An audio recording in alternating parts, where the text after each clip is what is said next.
Éric, je rêve ou tu viens de poser ta pêche sur mon bureau? South Park, c'est quoi? C'est une série diffusée sur la chaîne Comedy Central qui anime les aventures de 4 enfants de 10 ans vivant dans une petite ville du Colorado, South Park. Sous ces airs de dessin animé enfantin se cache une œuvre parodique à l'humour absurde, satirique, scatophile, anarchiste et j'en passe. Elle fait la critique d'une société américaine détraquée et dysfonctionnelle. Alors, comment Comedy Central a révolutionné l'humour à la télévision américaine avec South Park? Ah, les années 90. La société américaine est en pleine croissance économique. Internet se développe, Bill Clinton est élu président, la guerre du Golfe bat son plein, Tom Cruise est scientologue, Michael Jackson pédophile et Bill Clinton se tape sa secrétaire Monica. C'est dans ce contexte que South Park va naître, mais revenons en arrière là où tout a commencé. En 1989, pour la première fois aux États-Unis, est lancée une chaîne de télévision entièrement dédiée à l'humour. Elle s'appelle The Comedy Channel et elle vient de HBO. L'année suivante, flairant le bon coup, la société Viacom qui détient MTV lance une chaîne concurrente qu'elle nomme Au même moment, Trey Parker et Matt Stone, deux jeunes de 21 et 19 ans, se rencontrent à la fac de Boulder, Colorado. En 1991, la concurrence entre et The Comedy Channel commence à coûter trop cher à Viacom et HBO, qui décident de s'associer en fusionnant leurs deux chaînes pour lancer Comedy Central. Tandis qu'en 1992, pour un projet scolaire, Parker et Stone découpent des formes géométriques et en font des personnages. Ils les animent en stop motion, et naît alors le court-métrage Jésus contre Frosty. On y voit déjà 4 garçons vulgaires et Jésus. Le projet franchit les frontières de l'école et tombe entre les mains d'un producteur de la Fox. Emballés par leur humour déjà subversif, c'est Brian Garden qui va leur proposer $2000 pour faire une vidéo similaire qu'il utilisera comme carte de vœux à envoyer à ses amis à Noël. En 1994, tandis que Viacom rachète Paramount Communication, Matt et Trey commencent à produire L'Esprit de Noël, Jésus contre le Père Noël. Une fois le film remis à Brian, ce dernier le partage à ses amis, qui le partagent à leurs amis, qui le partagent à leurs amis. Bref, vous avez compris, la vidéo devient virale et les copies VHS se multiplient. Matt et Trey voient le potentiel que ces 4 personnages ont pour développer une série. Ils se mettent au travail et pendant 3 mois, ils découpent, animent et posent leur voix sur les personnages. Une fois leur épisode pilote Cartman a une sonde anale fini, fiers du résultat, ils présentent le projet entre autres à la Fox et MTV. Mais dans les années 90, la norme de l'humour c'était les sitcoms. Alors face à autant de vulgarité, les chaînes ne veulent pas prendre le risque de diffuser un tel show et potentiellement perdre des parts d'audience ou pire encore, des annonceurs. Mais n'oubliez pas que MTV appartient à une autre société, Viacom.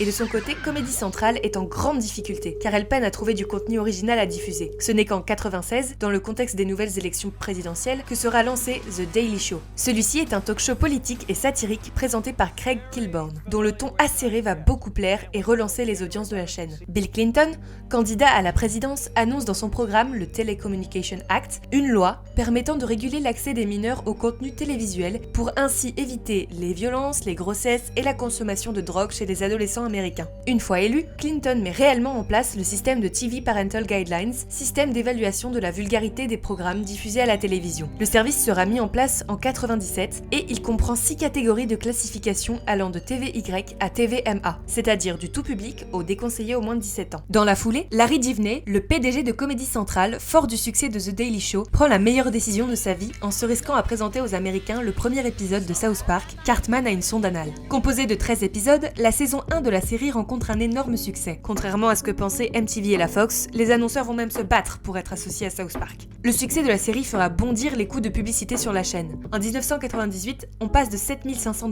à 30 000. De plus, dès le second épisode, la production se fera sur ordinateur. Chaque épisode coûte en moyenne $250 000 à produire, tandis qu'à cette époque, les tarifs du marché étaient plutôt de 600 000. Néanmoins, South Park est la première série télévisée américaine à être évaluée TVMA. Qui choisit d'appliquer cette classification? Eh bien c'est la FCC, la Commission fédérale de communication. C'est-à-dire 24 personnes nommées par le gouvernement se réunissant pour regarder du contenu et décider s'il est vulgaire, sexuel ou ok pour les enfants. La FCC est née en 1934 et elle a toujours eu pour tâche de réguler la diffusion de certains médias américains tels que la radio, la télévision et maintenant Internet. La FCC peut sanctionner des médias qui ne respectent pas les lois fédérales interdisant les propos indécents, blasphématoires et obscènes. Enfin bref. Bitcoin, connard, poil! L'essence même de South Park. La série sera au centre des controverses pendant plusieurs années sans pour autant être déprogrammée. People coming out and critics saying, well, it's just really bad animation and fart jokes. And we're like, right.